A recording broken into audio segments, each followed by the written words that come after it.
1920 թվականին հայկական պետությունը միջազգայինորեն ճանաչված Հայաստանի Հանրապետությունը ենթարկվել է ռուս-թուրքական անեքսիայի,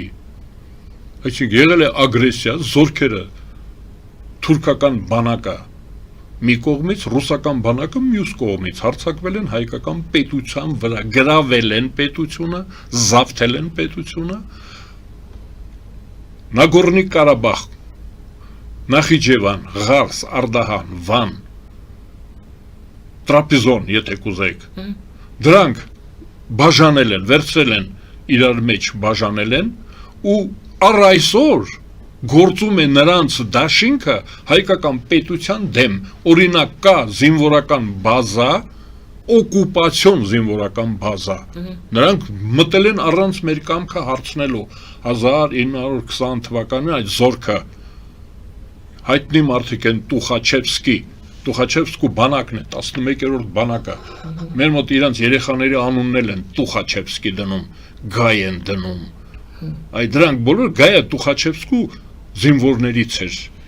Լեգրանը, այդ բանակ մտել զավթել է Հայաստանը ու առ այսօր մնացել է, երկրորդը Ռուսաստանը միշտ հայտարարել է, որ դա հիբրիդ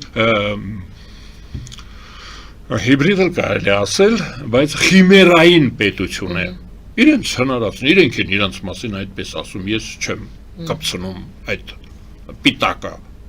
Գումիլովը կա գոնե, խիմեր, այսինքն թուրք-ռուսական պետություն է, Ռուսաստանը մաքուր սլավոնական, մաքուր եվրոպական պետություն չի, դա խիմերա է, այսինքն թուրք և ռուսական, այդ կազանը գրավելուց հետո ցարը Ռուսաստանը, արդեն իրեն ցար հռչակեց, ասեց, որ մենք խիմերա ենք, մենք համ թուրք ենք, համ ռուս ենք, ոչ միայն ամուսնություններով, ազնվականության, այլ ասեց, մեր երկիրն այդպիսին է, 25 միլիոն էթնիկ թուրքեր, ղպչախներ հիմնականում, ապրում են Ռուսաստանում, Ռուսաստանը ներկայացված է համաթուրքական միությունում, որպես ասոցիատիվ անդամ է, որպես թուրքական պետություն, այսինքն երբ որ մենք ասում ենք ռուսական, պետք է հասկանանք ռուս-թուրքական, նախ ունեն իրենք հատուկ պայմանագիր 1921 թվականի մարտի 16-ին կնքած, որը գործում է այսօր, հակահայկական, անունը գրված է հակահայկական, ընդդեմ Հայաստանի Հանրապետության, այդ պայմանագրի անունը այդպիսին է, ընդդեմ Հայաստանի Հանրապետության, ռուս-թուրքական դաշինք, եղբայրության, համագործակցության, հավատարմության, երկար գրված է, դա մեր քաղաքական իդիոտների համար է գրված, որտև մենք դա գիտեինք, արդեն քանի 100 տարի է, որ նրանք դաշնակիցներ են, երկու անգամ ռուսական ռազմածովային նավատորմը կործանել է եգիպտական բանակին, չի թողել, որ Ստամբուլը գրավեն, Օսմանյան կայսրությունը կործանեն, 19-րդ դարում, վերջերս չէ, 19-րդ դարում, ուրեմն, երբ որ մենք խոսում ենք, ով է Հայաստանում ազդում, մենք պետք է իմանանք ռուս-թուրքական ազդեցությունից Հայաստանը պաշտպանվելու մի ձև ունի, Եվրոմիությունը, Արևմուտքը, որը նույնպես ենթարկվում է հարձակման, ռուս-թուրքական հարձակման, այսինքն մենք օբյեկտիվորեն դաշնակիցներ ենք, ով չի հավատում, թող գնա սահմանների վրա տեսնի եվրո դիտորդներին, ով չի հավատում, թող բոլորը մի շաբաթ առաջ կարդա հայ-գերմանական այդ ռազմավարական համագործակցության դաշինքը, ֆրանսիական դաշինքը, Ամերիկայի Միացյալ Նահանգների հետ եղած մեր հարաբերությունները,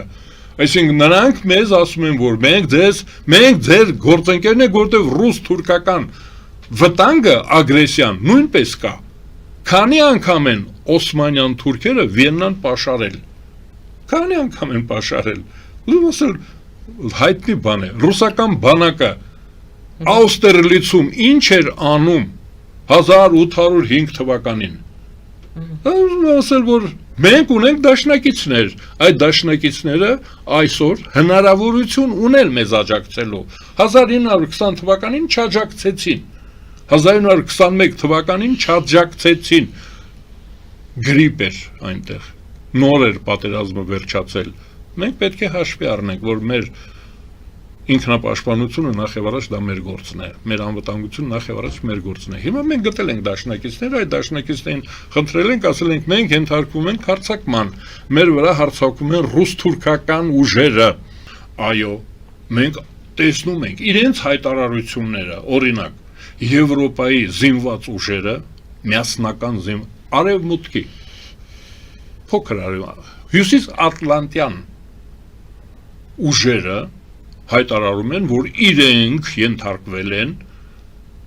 ագրեսիայի, որովհետև երաշխավորել են Ուկրաինայի անվտանգությունը եվրոպացիները, երաշխավորել են, պարտավորվել են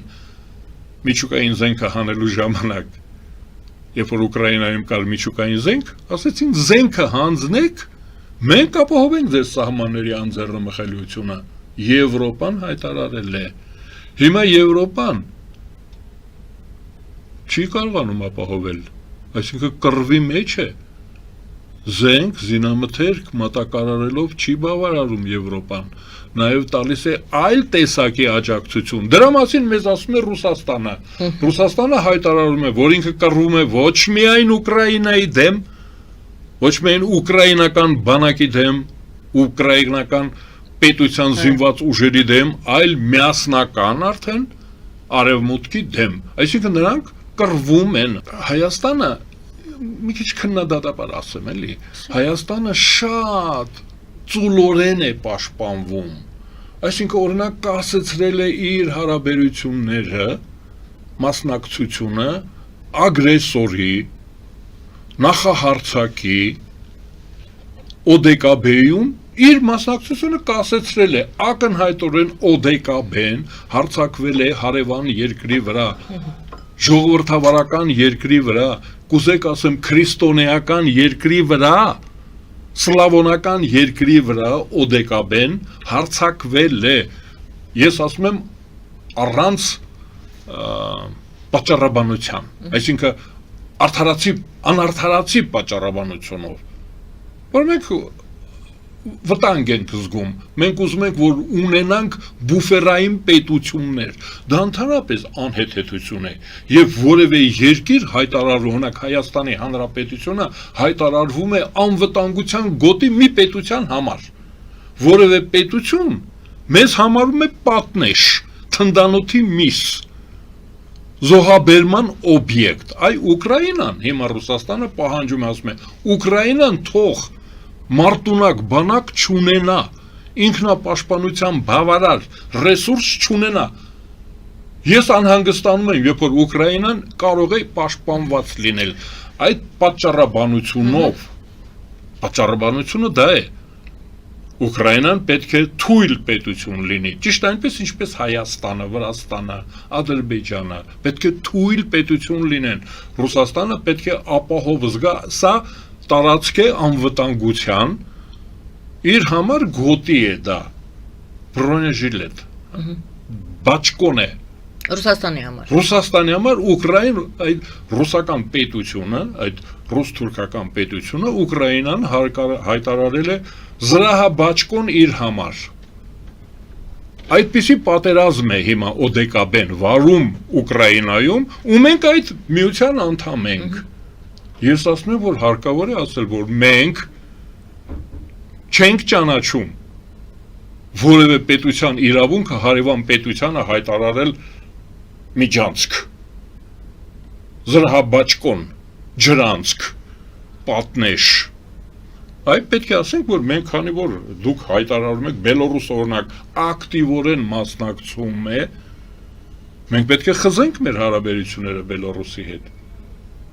որտեղ ոնց թե, դուք ով եք, որ մեծ 50 միլիոնանոց պետությանը հայտարարում եք անվտանգության գոտի, ես կարծում եմ, որ մենք պետք է մեր պետությունը պարտավոր է պարզերես լինել, շիտակ լինել, հայտարարել, որ մենք չենք մասնակցում ագրեսիային, մենք չենք մասնակցում այդ ակցիային, մենք դեմ ենք դրան, ուրեմն մենք դուրս ենք գալիս ODKB-ից եւ Եվրազիական միություն, այսինքն այն բոլոր ռեսուրսատու, դուք գիտեք, որ ուկրաինացիները մի օր մեզ կհարցնեն, ես ասեմ բելորուսներն էլ մի օր մեզ հարցնելու են, ասում են ինչի եք օգնում այդ բռնապետությանը Մեր երկրի բռնապետությանը Լուկաշենկոին ինչի էիք օգնում, առևտուր էիք անում, զենք էիք տալիս, ձեռնաշղթաներ էիք տալիս, ինչ էիք տալիս դուք Բելոռուսին, բռնապետին։ Այդ որ ասեցիք չեն գնում, չեն գալիս, հա բայց համագործակցում եք, ռեսուրսներ եք տալիս, բացի դրանից մենք վախենում ենք, որ հայերն էլ կգան մեր վրա։ Այ հիմա բելոռուսները կարող են մեզ մեղադրել, դրա համար մենք պետք է ասենք, խզում ենք մենք մեր հարաբերությունները բռնապետության հետ, որոշ դեպքերում մենք մեր հակառակորդին օգնում ենք, ֆինանսավորում ենք, աջակցում ենք, հովանավորում ենք, մեզ նվաճողին, մեզ ստրկացնողին, ազատազրկողին, մեր հայրենիքը, օրինակ Նագորնի Ղարաբաղը։ Կոգնիտիվ դիսոնանս ղեկավարության, իշխանության, կապետության մակարդակով, հա։ Այո, մեր իշխանությունը պետք է հրաժարվի աջակցելուց մեր հակառակորդին։ Հիմա մենք այդ բալանս, հավասարակշռ, այո, այդ ճոճանակի, երբ որ մենք հասնում ենք ճոճանակի, չէ, բալանս նշանակում է ճոճվող մի բան։ Մի օր մենք Եվրոպայում ենք, մյուս օրը մենք Եվրազիայում ենք։ Հենց որ գնացինք Եվրազիա, մենք մեր երկրի դեմ, մեր դաշնակիցների դեմ ենք, այնտեղից հարվածով գալու ենք։ Դա եթե ճոճանակ է։ Իսկ եթե մի ոտք տենտեղ է, մի ոտք տենտեղ։ Այստեղ բալանսավորումը նշանում, մենք մի օր մեր օգտին ենք աշխատում, մի օր մեր թշնամու օգտին ենք աշխատում։ Կենտ օրերին մենք հայրենասեր ենք, զույգ օրերին մենք հայրենասեր չենք։ Այդպիսի պետությունը ինչ։ Դե մեր պետությունը հայտարարված է։ Մեկը մեջ, ասում եմ, չէ, ճոճանակ։ Մի օր մենք մինուս ենք, մի օր պլյուս ենք։